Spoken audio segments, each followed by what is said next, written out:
Hey guys, it's Tuesday. Not just any Tuesday, the first Tuesday of the month. So here's True Crime and Chill. Supernatural style.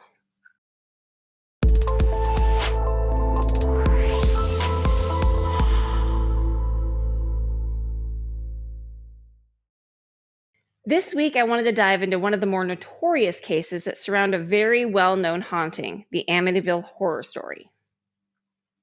I mean, sure, because it is a supernatural case, but is it really a true crime case? It's a haunted house. It absolutely is a true crime case because where the case starts, that's where I want to begin with and focus on, because every story that's out there tends to gloss over the how and the why and what happened on that fateful November 13th of 1974.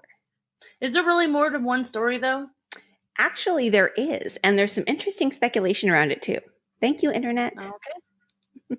Okay, let's get into it.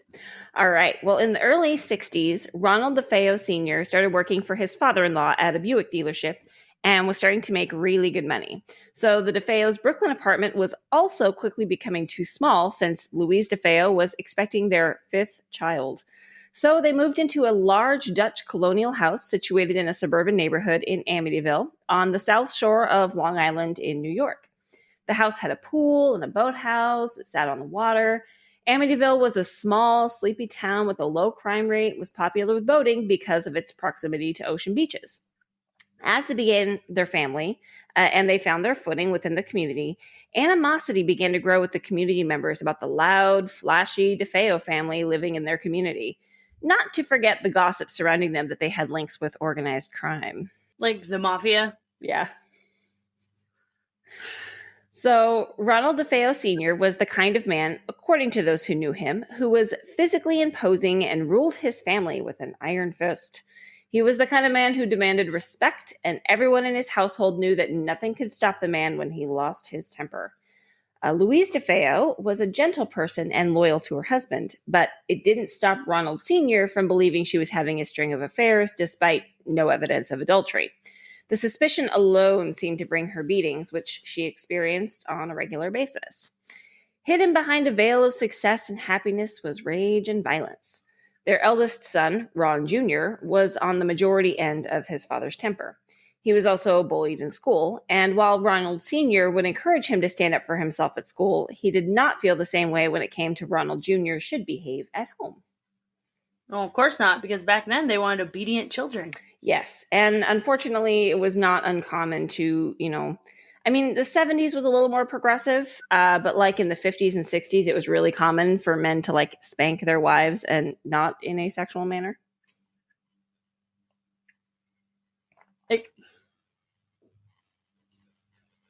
What? Excuse me, what? You didn't know that? Yeah, no, there was even like ads that portrayed like keeping your wife in line and like showing a man spanking his wife. Like, yeah, no, it was really not. It was very common back then. Mm-hmm. Well, have you not read like the home economic books from the 50s where it's like, your man is going to be tired. I try to stay very, very, what? You see that moving, right? No. You don't see this curtain. This curtain was legitimately moving. When we go back and watch the video, I swear to God it was moving, and I did not touch it. I am way too far away from it. And there's a fireplace back in there, but it's like a closed stove fireplace. So like, and the wind isn't blowing. I am seriously not legitimately kidding you. You good, Amber? No, that scared me. Okay. Anyway, the home economics books from like the 50s and 60s, like, women needed to tidy themselves and, the kids should be washed and already like set aside so the man can have quiet time when he comes home. And yeah, it was a very I try to stay so far away from those books just because of like who I am as a person. Sure. I would not have survived in the 50s. I really wouldn't have, because the second a guy tried to bend me over and spank me for being bad is the second I'd go to jail for assault. No, you'd be the crazy fun aunt who drank cooking sherry and had 3 cats. I know. Hey! She's a spinster all by herself, but you know what? Life she lived happily ever after. Ever after. Yeah. For real though, like I get it was a different time, but damn, But like this was extreme. Like, he was abusive. yeah, Like, this like but is and this is also a time where like he could be abusive as crap and nobody would bat an eye about it. They'd be like, oh well, you know what? It's not our problem. And it's like the thing is, though, it sort of became a problem because he was so, I mean, he beat his children as well as his wife. It wasn't just his wife. But yeah. as Ron Jr., their eldest, hit adolescence, he grew bigger and was able to stand up for himself more at home. So shouting matches quickly became physical. And after Ron Jr. severely beat up his sister, Dawn, Ron Sr. and Louise had Ron Jr. begin seeing a therapist for his anger. He was able to use a passive-aggressive stance and insisted he didn't need help. So as a result, his parents began to employ the time-honored tradition of pacifying him with money and gifts, including a $14,000 speedboat when Ron Jr. was just 14. Yes, because buy your kids gifts and show them that if they do bad, they get rewarded. Right. He was able to ask for money whenever he wanted, and if he was too lazy to ask, he'd just take whatever was lying around. And of course, this method didn't work for obvious reasons, and they sent him off to a prep school in Brooklyn, and he was thrown out by the end of his 9th grade year, and he then attended the local Amityville high school, and by the age of 17, he dropped out. And that same day, Ron Jr. was gifted a car. Well, gee, I wish I was gifted a car when I did stupid shit. Oh my God, I know. But I don't think I'd be half the person I was today if that was the case. Right. It'd be fucking terrible. Like, so by the time he was 17, he had started using drugs like LSD and heroin and began to resort to petty thievery. It all began to take a toll on his mental health, and his outbursts began seeping outside the home, including pointing a gun at a longtime friend while out on a hunting trip. According to the report, he watched expressionless as his friend's face turned white, and then his friend ran away out of fear. So later that afternoon, Ron Jr. met up with his friend again and asked his friend, apparently in a snide manner, why his friend left so soon. And at 18, Ron Jr. began to work at his father's Buick dealership. Ron Jr. admits it was an easy job and very little was expected of him.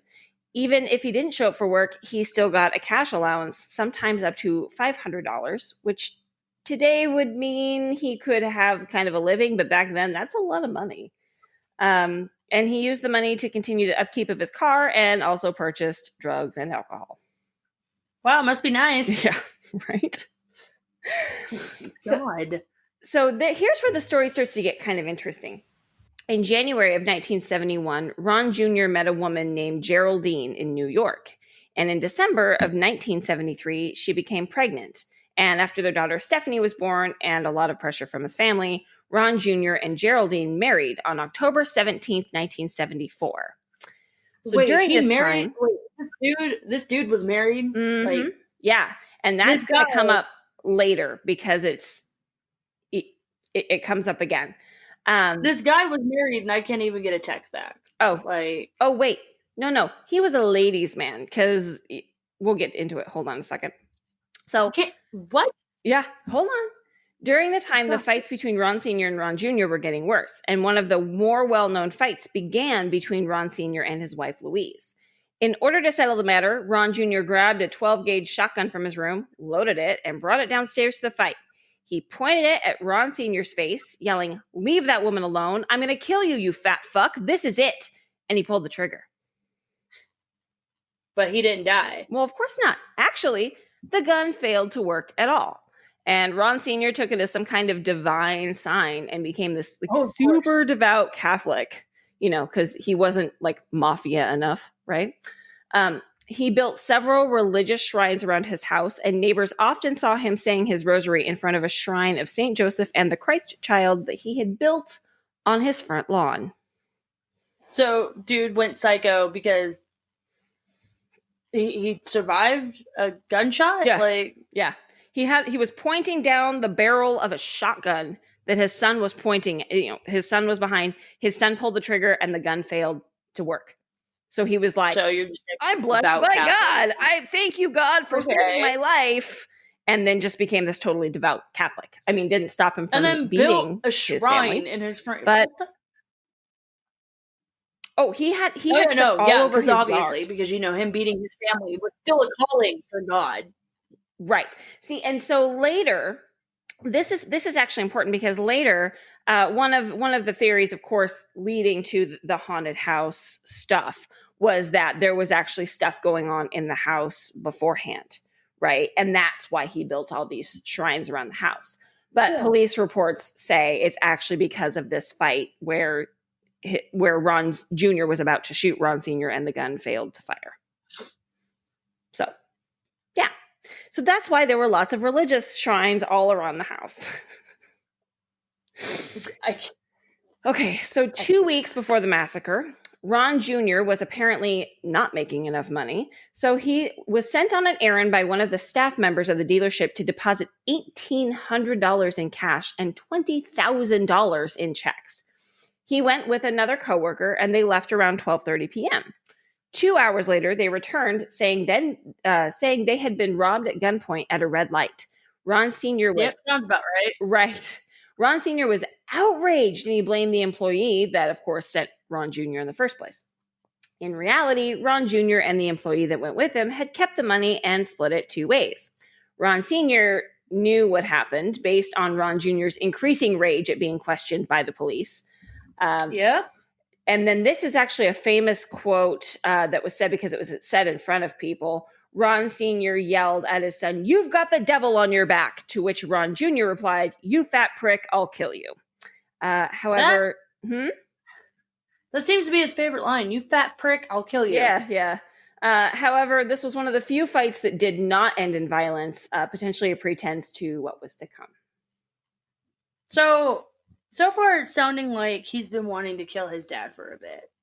And he has anger issues, plus he's on drugs. I mean, but this is also, the thing is, I really struggled to get some of the hard evidence out there just because this was, 1974, right? And a lot of the stuff there's newspapers, but you're going to have to dig deep in archives for a newspaper. Yeah. Right. And there were a lot more books out there rather than videos, although I did see some newscasts. There was one book in particular that I referenced a few times. It was, let me pull it up here. Serial Killers, Up Close and Personal, Inside the World of Torturers, Psychopaths, and Mass Murderers by Christopher Barry D. And I think that's actually on my read list. Well, I think that's actually on my read list. It has multiple chapters, and every chapter he actually went in and interviewed a ton of people up to and including the serial killer if they were still alive. So it's pretty in depth, and it's one of the more in-depth things that I found, especially when it came to this case. Which I appreciated. Right? Oh my God. Well, because these cases, especially you can watch like Ed and Lorraine Warren and stuff. You can watch all their stuff, which we'll be talking about later. Right. But it's still back in the 70s with some of these. Almost all of their cases are back in the 70s or the 80s, and so there's not a lot of information. And there's a lot of with this case in particular.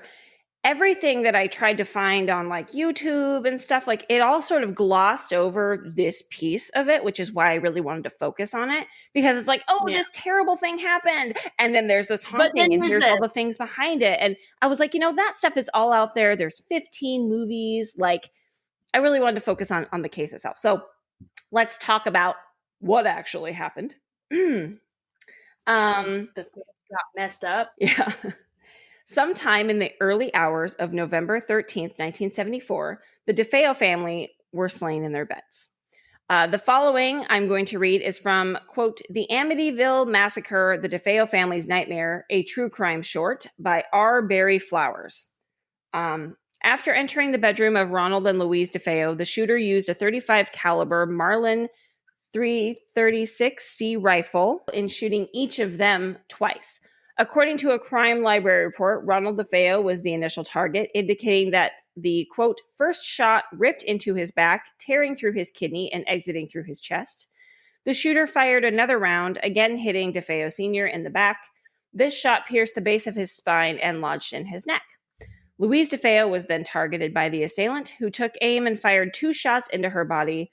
The bullets shattered her rib cage and collapsed her right lung. Both bodies now lay silently in fresh pools of their own blood. End quote.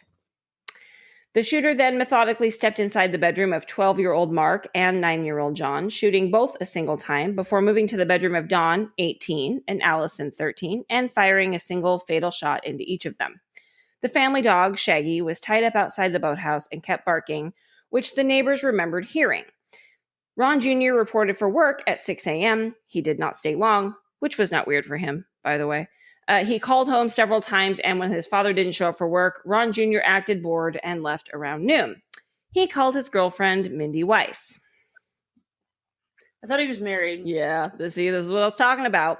There's a lot of suspicion around this, actually. So in a 1986 interview with Newsday, and in the book I just referenced, The Serial Killers Up Close and Personal by Christopher Barry D., it says she married DeFeo in 1974. In the book, The Night the DeFeos Died, Reinvestigating the Amityville Murders by Rick Osuna, she alleges they married in 1970. Their 1993 divorce case says that they met in 1985, married in 1989, and divorced in 1993. However, his daughter Stephanie was born in 1974, which leads me to believe they must have been married around that time because it's the 70s. However, it's said that Ron DeFeo Jr. was a ladies' man, and the records do show that he visited his girlfriend, Mindy Weiss, that day. Yeah. Look, I get it being the 90s. I do. 70s? But good God. You can't keep your story straight? Like, really? I know. It was really hard. Because when I read this and I was like, wait, it just said that he was married. So I started going through and the case documents show that they were married, but I was like, but that doesn't make sense if he actually had a daughter with Geraldine in 1974. Yeah. So anyway, regardless, he called his girlfriend, Mindy Weiss, and let her know that he would be at her place early from work and he wanted to stop by and see her. In a prison interview, Ron Jr. remembers seeing a friend, Robert Kelsky, on his way to see Mindy. He says, and I quote, "In my drugged stupor, I was driving down the road in Amityville, and Robert Kelsky, a junkie strung out on heroin, pulled up alongside my car and started asking off-the-wall questions. This didn't register then because Kelsky was a junkie and a thief who had previously burglarized both of my neighbors' homes, so I paid his questions no mind." End quote. Ron Jr. arrived at Mindy's house around 1:30 p.m. And when he arrived, he mentioned he'd been trying to call home several times. And while there were cars in the driveway, no one was answering. He called again from Mindy's apartment and, of course, with the same result. Yeah. So Ron Jr. and Mindy went shopping that afternoon. And then later they drove and went and purchased 5 bags of $10 heroin and used them. Yeah, because that sounds like a great plan. Right. I know. Just after 6 p.m. Heroin, okay? Yeah, right. Just after 6 p.m., he arrived at Henry's Bar in Amityville, where he met Robert Kelsky again. And once again, he talked about how concerned he was that he wasn't able to get a hold of anyone. He left to go to his parents' house and check in, returning minutes later. And according to the book, there was a lot of books about this, American Mass Murders by Valerie Plaza, DeFeo re-entered the bar around 6:30 p.m. yelling, "You gotta help me. I think my mother and father are shot." So Ron DeFeo and a small group of people went to the DeFeo home, which was located not far from the bar, and found that DeFeo's parents were indeed dead. One of the group, Joe Yeswit, made an emergency call to the Suffolk County Police, who searched the house and found that 6 of the 7 members of the DeFeo family were dead in their beds. All of them had been shot, as reported above, and all of them lay on their stomachs in their beds. Later reports would show that no one had been drugged, and the coroner said that none of the bodies had been moved from where they were killed, suggesting they were all killed execution style, and the neighbors did not report hearing any disturbances that evening except the dog barking. Okay, so I understand, if the neighbors couldn't hear it and stuff. I don't. I legitimately don't. I do. I understand. Together. Well, I understand if the neighbors don't hear it because when you got a dog barking and stuff, you're more focused on the dog barking on all that stuff. But when you're inside of a house and then you're inside of another house, gunshots, they kind of sound different. And you're sitting here okay, well maybe it was something else. Maybe it was a firework or something like that because people like doing that at random times of the year. Plus, you got the dog, and you're just kind of like, whatever, just focusing on that. However, inside the house, I don't care where you are in a house, you're going to hear that shotgun go off. Right. You're going to hear that gun go off. Right. So how the hell did nobody hear it and get up if they weren't drugged? Like, really? Or like, I do know that there are some drugs that can be out of your system within 24 hours, which would explain why he didn't try to be like, yeah, but oh, my family's dead right away. He doesn't seem this smart, though. Like, I'm sorry. He doesn't seem smart enough to, like, research what drugs are going to be out of the system. Like, but if you're a drug user, you don't need to research. He's on LSD and heroin. Like, still, if you're a drug user, you don't need. I know plenty of drug users or former addicts who were on, like, who did one thing, but they knew, like, how long most drugs would stay in your body. Right. Even though if they didn't do those. Like, I had a friend who did, cocaine. Yep. But she knew exactly how long heroin stayed in your body. Right. But she never touched the stuff. So, I mean, it's not that hard to be a drug addict and know how long stuff stays in your system. I mean, I guess except for when you die, it changes. There's only like 2 off-the-wall drugs, and I couldn't tell you what they were. I couldn't even tell you what they were off the top of my head. True. I've heard them. But it's like, so nobody attempted to run? Nobody attempted to hear this? What the hell? So I'm going to deviate from what we were talking about. I actually kept a page of the book, the Up Close and Personal Inside the World of Torturers open, because it actually talked about a little bit more into this. So it says, the autopsy, the medical examiner, Dr. Ron Aldman, determined that Ronald DeFeo Sr., aged 43, had been shot twice in the lower back.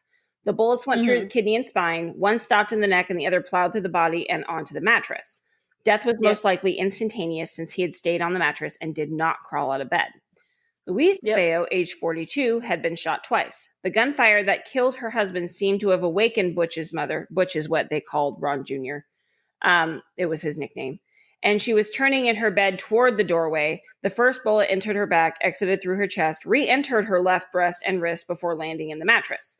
The second bullet destroyed her right lung, diaphragm, and liver. Death most likely occurred in a matter of seconds since she never put up a struggle. Mark DeFeo, age 12, and John DeFeo, age 7, had been shot once. From the evidence, the medical examiner determined that their killer stood less than 2 feet from the boys when he discharged the gun. Bullets penetrated the heart, lungs, diaphragm, and liver of each victim. In addition, John's spinal cord was severed, causing involuntary movements of his lower body. Allison DeFeo, age 13, had been shot once. Like her mother, she had awakened and turned her head towards the doorway. The bullet smashed upward from her left cheek to her right ear, entering the brain and skull. The bullet exited, hitting the wall, and bounced on the floor where it came to rest. Death was instantaneous, and powder burns on Allison's eyes indicated she was awake at the time of her murder and staring down the barrel of a gun. Dawn DeFeo, aged 18, had been shot once. Her killer had stood less than 3 feet away and fired at the back of her neck. The bullet entered the left ear and collapsed the left side of her face. Brain particles soaked the pillow and the sheets were covered with menstrual blood. In Dr. Aldman's opinion, it appeared from the evidence that this was a gangland style execution, and that at least 3 or 4 people had been involved with the control of the victims and their murders. But I don't know. It's still weird that, like, they were all just still basically chilling. The coroner says that the bodies were not moved from where they were shot. Yeah. However, excuse me, if you look at some of the crime scene photos, there is blood in other parts. Like, there's one photo that shows a doorway, and I don't know which doorway it is. I guess I didn't look that closely into it, but the door has blood splatter on it. Yeah. So to me, that says that some of it could have occurred not in the bed and that they were placed back in their beds. Yeah. Yeah. I mean, that could work too. It's just, I don't know. It's just super weird that, like, they're all like, oh no, this family didn't even try to wake up. And it's like, okay, I get it if they were drugged. Right. So, but they weren't. Right. So this next piece is really interesting to me and leads into one of the theories. So I'm going to tell you what Patrolman Kenneth J. Greguski of the Amityville Police Department saw when he arrived on the scene. He was the first on the scene. So at 6:40 p.m. on November 13th, 1974, he received a call from his control room to provide help at 112 Ocean Avenue, where there had been a report of a shooting. So he drove up to the house, and a group of young men were standing in the driveway, and one of them introduced themselves as Ronald DeFeo Jr. and stated that his parents were dead. He says, and I quote, "I went into the house and climbed to the stairs. In the master bedroom, I found a white male laying on his stomach, and he had been shot dead. Next to him was a white female in the same position, and she had been shot to death. I proceeded to a second bedroom where I discovered two young boys in separate beds. They were lying on their stomachs and had been shot dead. I came downstairs and used the dining room telephone to call my headquarters and inform them that there were 4 bodies in the house, and they should notify the first squad detectives. Almost immediately, Ronald DeFeo told me that he had 2 sisters. Evidently, he had heard me talking over the telephone, and with that, I ran back upstairs and checked a bedroom door that had been closed. I found a young girl's body there. She was lying, like the others, spread-eagled on her stomach. She was shot dead too. And I seen a staircase that I thought led to an attic, which actually led to another bedroom upstairs on the 3rd floor, and I found another female body there. I immediately came back downstairs, recalled my headquarters, and advised them I had 2 more bodies. After that call, I went into the kitchen. I stood there with Ronald DeFeo and his friend Robert Kelsky and put my hand on his shoulder and told him to take it easy. I stood there and waited until Detective Sergeant Camaroto and Lieutenant Edward Lowe turned up. They just checked the scene and they came back downstairs too, and it was shortly thereafter that the homicide detectives arrived. It was a scene that I'll never forget, and it haunts me to this day."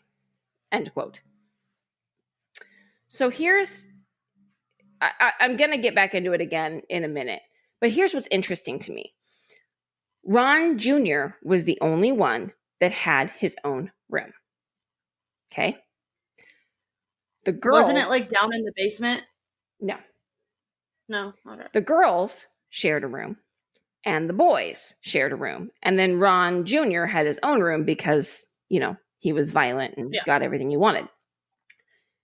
So Allison was found in her room, but Dawn was not found in her room. She was found in his room. She was found in another room. I don't know if it was his room but she was found in that upstairs room that wasn't hers. Yeah. Interesting, right? So right after they questioned Ron Jr. and he told them, he was taken into protective custody because according to a news report, it was due to the DeFeo family's supposed connection with the mafia. Yeah. So they thought it was a mob hit. Right. The same news report states that there did not seem to be any nervousness in the neighborhood. The neighbors were not concerned that the killer or killers would return for them. And to me, that seemed really weird because I know that if a mass murder happened in a house nearby, and one actually did, for the record, okay, it wasn't as big as this, but I was scared for a long time. Yeah. So the fact that the neighbors were not concerned and did not seem worried is weird to me too. Right? Right. I mean, yeah, I get it if they had whoever it was in custody or whatever, but they didn't. They had him in protective custody because they thought that he was going to be targeted next. Yeah. Right. So Ron DeFeo Jr. cooperated with police, stating that he fell asleep watching a movie, Castle Keep, on the couch around 2 a.m. and woke up sometime around 4 a.m. because he heard one of his brothers get up and use the bathroom. He says that he couldn't go back to sleep after that and got ready for work instead. Didn't the murders happen sometime after 4? They happened at 3, actually. So then what the fuck did he hear? Right. Well, so he suggested that the police look into Louis Fellini, who had a grudge against the family within the mafia. However, upon further search of the house, the police found and took into evidence, not realizing how important it was at the time, the box from the gun that was used in the shooting in Ron Jr.'s room. It aroused suspicion in the detectives, and they decided to question Ron Jr. further.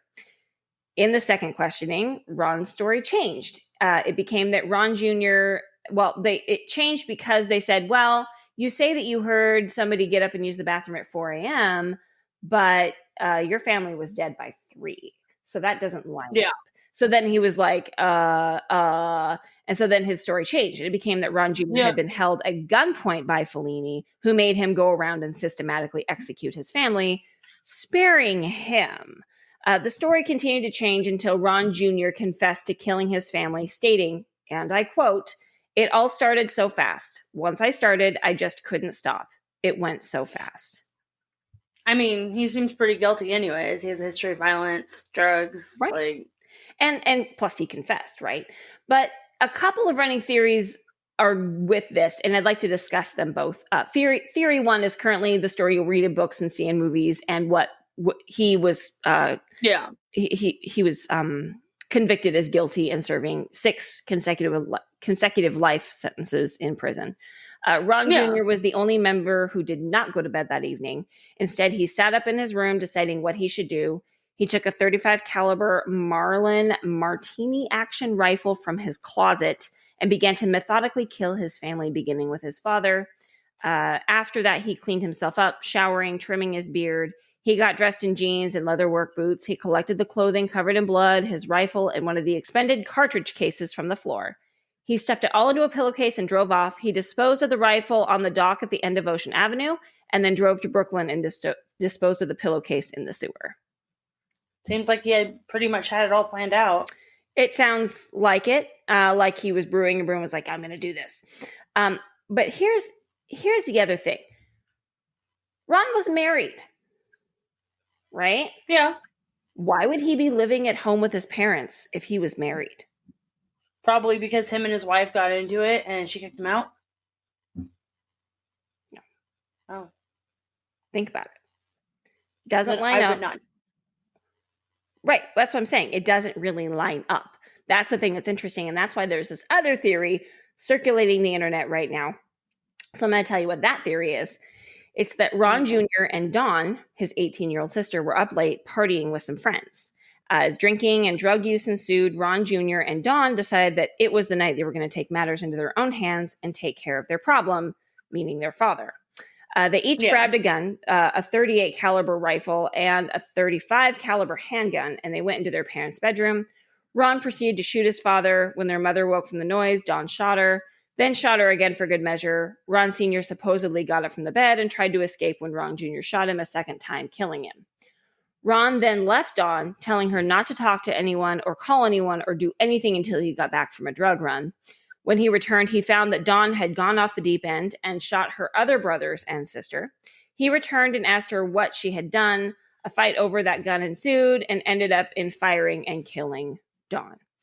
There are speculations on these are just speculations all over the internet. I really couldn't find hard evidence to back it up, but I mean, he confessed, and so I think that there were little bits and pieces that they didn't really like put into evidence.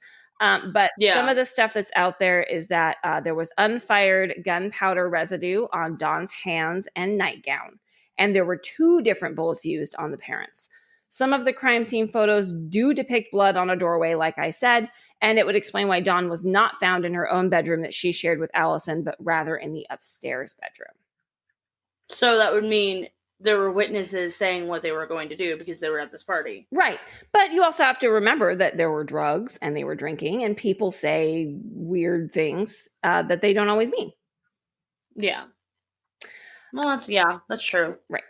So it's really interesting to me to really look at it from, this crime perspective of, well, okay, he confessed to doing it.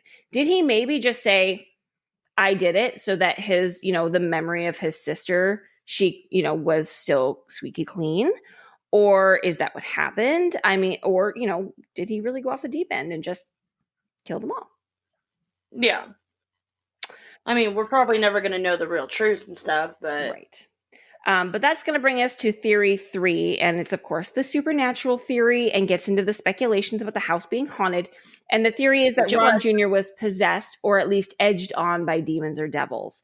And some paranormal experts say that when there's that kind of energy in the house, that it would explain all of the fighting and the negative energy. And it would also potentially silence the noises made from the gun. the thing that's interesting to me is that the houses there, I mean, this is Long Island, right? I mean, yes, it's a suburb, but those houses are actually pretty close together. There really is no reason. Like, the neighbors could hear the dog barking, and the dog was tied up at the very end of the large backyard by the boathouse. They heard the dog barking, but they didn't hear the gunshots. Yeah. And to this day, experts still cannot say how or why that happened. Yeah. So some paranormal experts say that because of the negative energy in the house, it was so like dense that it silenced a lot of the noises. Because there was no, for the record, didn't say this before, there was no silencer used. Yeah.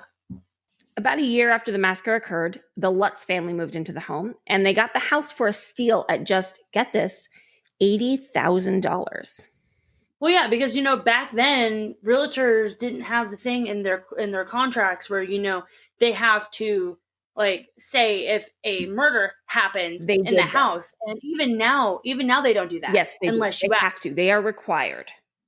No, in certain states, unless the person asks, has anything happened in this house that we need to know about, the realtors are not obligated to say anything. So the Lutz family knew the history of the house before they moved in. They say, however, it was literally their dream house, and I cannot blame them because pictures of the house, it is an absolutely beautiful home.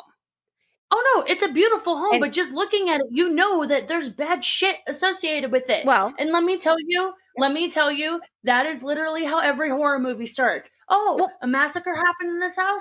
It's okay. It's got good molding. Where do you think all those movies came from? It came from this story. Literally. Well, yeah, but it's like, Jesus God, you guys. Like, come on. Right. So they buy the house and move in because they talked about it as a family. They even say that they sat down and talked about it as a family before they made the decision to buy it to see if that was. Well, I mean, what were the kids going to do? Say no? Like, well, I mean, I know if I was a kid, I'd be like, I don't feel comfortable like staying in a house Mom, where we can't buy your dream home because I feel uncomfortable with it being a freaking murder house. Well, right.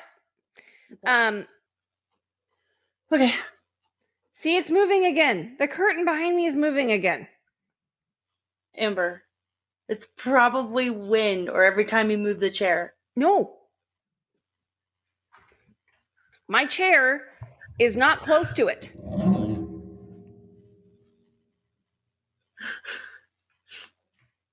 Okay. Back to the house, though. Like, sorry, okay. Mom, we can't move into your house because, you know, it's a murder scene. Like, right. I'm sorry, if my child tells me, like, oh, I don't feel comfortable living in this house, like 9 times out of 10, if I wasn't as into the paranormal as I am, I'd probably be like, psh, you'll get over it. Right. $80,000 for a dream house. It includes a pool and a boathouse. Yeah, I'm taking the dang deal. Right? See, and this is why you would die first in a horror movie. Like, straight up. This is why I would be, like, second to final, because there's no way in hell I'm the final girl. But, like, I'd be, like, second to last living, thinking, wow, Amber really had a good life. And then she went and did some dumb shit like that. Okay. So, the Lutz family only stayed in the house for 27 days. They said things like, they had a priest come bless the house shortly after they moved in. And the story, of course, is famous that he went upstairs and he was blessing the house using holy water. And in the room that was going to become a sewing room, he heard a deep guttural voice tell him to get out twice. And he felt a slap across his face. He then asked the Lutz family, is anybody, you know, I've blessed the house, everything seems fine. Is anybody going to sleep in that one room upstairs? And he goes, no, we're turning that into a sewing room. He goes, good. Everything should be fine as long as nobody sleeps in there. Which, you know, if a priest said that to me, I'd be like, I'd be slowly inching my way out of that house. Like, no. So then, of course, the story goes that there were swarms of flies that didn't make any sense. Green stuff oozed out of keyholes and ended with the family being levitated in the middle of the night, which caused them to leave, running, screaming from their home, never to return.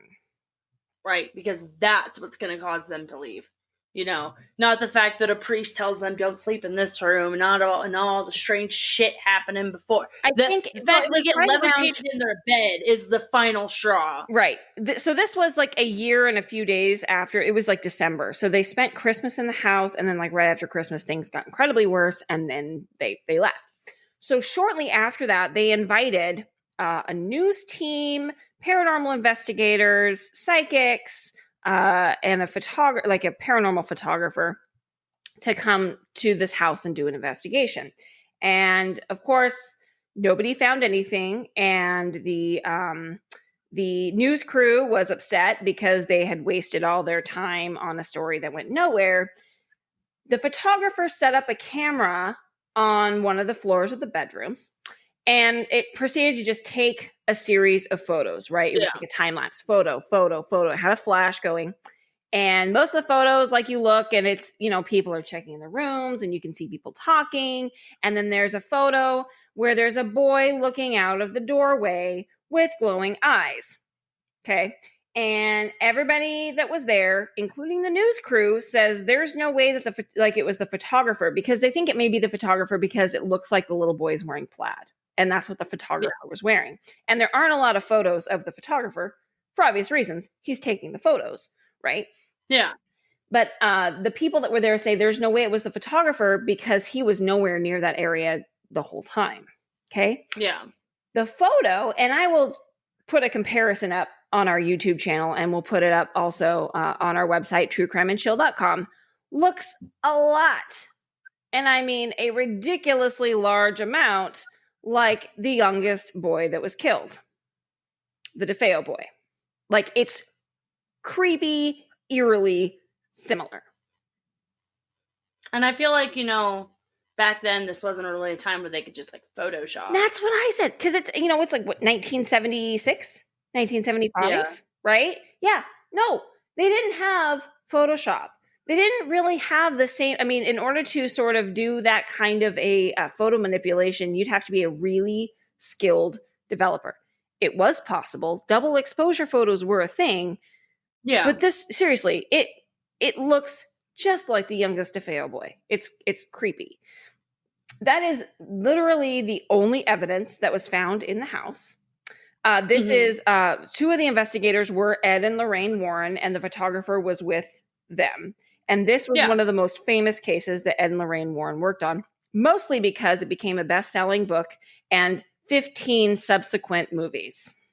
One of them starring Ryan Reynolds. Ryan Reynolds. So what's interesting, though, is honestly the Lutz family, they were shot into superstardom right away because of this book that came out, right? Yeah. However, they really had nothing to gain overall, and off of everything, they only made about $300,000 total. But I mean, you know, getting that $80,000 back was probably nice. Well, considering they took a loss in the house, because they didn't just leave the house, they left everything in the house. Literally everything. Yeah. They just left. Okay? There's really nothing to gain from that per se, unless you're trying to make a story. The family that ended up buying the house afterwards ended up staying in that house for 10 years and said absolutely nothing ever happened. After that family, however, most people only stay in the house for about a year. However, it's not because of paranormal activity. It's because of all the gawkers who come to take photos in front of the house and video in the house and trespass on the property. And I think I would move too. Yeah, like, I mean, I don't know. Maybe it was just because the house had been so new from a massacre that now that time has moved on, maybe. And maybe the priest did his job. It's just there was something with the family, because they do say that something followed them when they left. Okay. Right. However, they also have tried to change the address on the house from 112 to 108 in order to deter people. However, the house has such a famous look that there's no denying. Yeah, you can't really deter people with that house unless you completely tear it down and rebuild it. And they've even tried like changing the windows. They've tried changing all that stuff. What's funny though is like the famous like face of the house that everybody knows and stuff. That's actually the back side of the house. That's not even the front part of the house. That's the back side of the house. It just the front part didn't look as ominous as the back side, so that's why they used it. However, people do know it by the front as well, and like I said, they tried to change even the windows upstairs because they used to be sort of like half oval shape, like they were like an oval, half an oval and half an oval, right? Yeah. Or like a quarter of an oval, and now they've changed them so they're square windows. So Yeah. it looks a lot less ominous. They've put a fence up around the yard. It says private property. Like, in fact, a news reporter even once came to go talk to that family that was there for 10 years. It was interesting because she tried to come up and she was just going to ask them questions about, what it was like to have so many people trespassing in their yard. And they charged her with trespassing and she got arrested. And he ended up dropping the charges, and they parted with a handshake, and everything was okay. But she basically spent the night in Amityville jail because she trespassed, just coming to ask them about all the trespassers, and he then charged her with trespassing. Oh my God! Yeah, there are lots of videos and stuff. It is somebody's home right now. Regardless of everything that happened or, was said that happened, people live there. Like, I mean, it's one thing if you want to drive by and like take a photo or video, but even that just kind of bugs me. Like, and I think it bugs me because with the whole thing that happened here, after things had come to light and everything, and you found out like the crime had been committed in the house, like in the house, like even before like things had come to light about that, people had been driving past his house numerous times, and like there were like news stations like camped out in front of his house, and it's not a small neighbor, like it's not like a house and then like maybe like a little bit of a yard and then house and no, their house is like right next to each other. So like these news stations were camped out in front of other people's houses with their cameras pointed at this house, even after everybody had moved out. Right. Like, even after everybody moved out, I'm like, what are you guys waiting for? Right. Like, seriously, what are you guys waiting for? And it got to the point where, like, his dad was still staying in the house, I think, for up to a month after everything had happened because he was packing up and moving and stuff. And people would they had to move literally in the middle of the night so that way news cameras weren't there, people weren't driving by and stuff. Like, every time I drove by there to go drop something off around the neighborhood, there would be people there. I was like, you guys, there's no reason for you to be here. Well, like, let's reference again. Let's go back to the very beginning and talk about, the Scott and Lacey Peterson case. The media hounded him to the point where he changed his hair and he went to go live in San Diego with his family just to get away from the media. And people camped outside his house. People still, like, if they know what house it is and stuff, people still go to that house. Sure. And like the owner has like redone the walkway, has like repainted, got rid of the giant picture window in the front. Like they tried to change it, obviously, but like it's at the point where it's like, look, we get it, you're interested in everything, but if people are actually living in the house, then don't drive by there. Just don't do it. Well, and Hollywood changes a lot. I mean, they managed to do a lot. Like, so many of you know, I live out in the Olympic Peninsula. I live near Forks, right? Which is where Twilight takes place. And the sheer amount of tourism alone is actually what got us through that recession. Like, we did not suffer nearly as badly here as the rest of so when people talk about that earlier recession, I'm like, oh yeah, that's right. There was a recession because we were tell you right now, busy with tourism. We don't look like they do in those movies. Let me tell you, Port Angeles does not look like that. No, at all. No, in fact, they shot very little of that here. Very little. Yeah. It was mostly shot down in Oregon.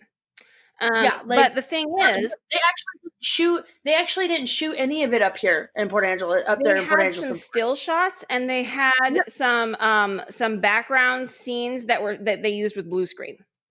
Well, yeah, they did the background scenes. However, they didn't actually do any filming up here because they wanted to film in Forks, but Forks wanted too much money to have them film there. Yeah. Plus, it's tax-free to do it. And there's a lot of Hollywood that happens in Portland and Vancouver because of tax breaks. Yeah. Anyway, there were locations around Forks that agreed to be scenes for the house. Like there was Bella's house, there was the Collins house, and there was like tours that would go around.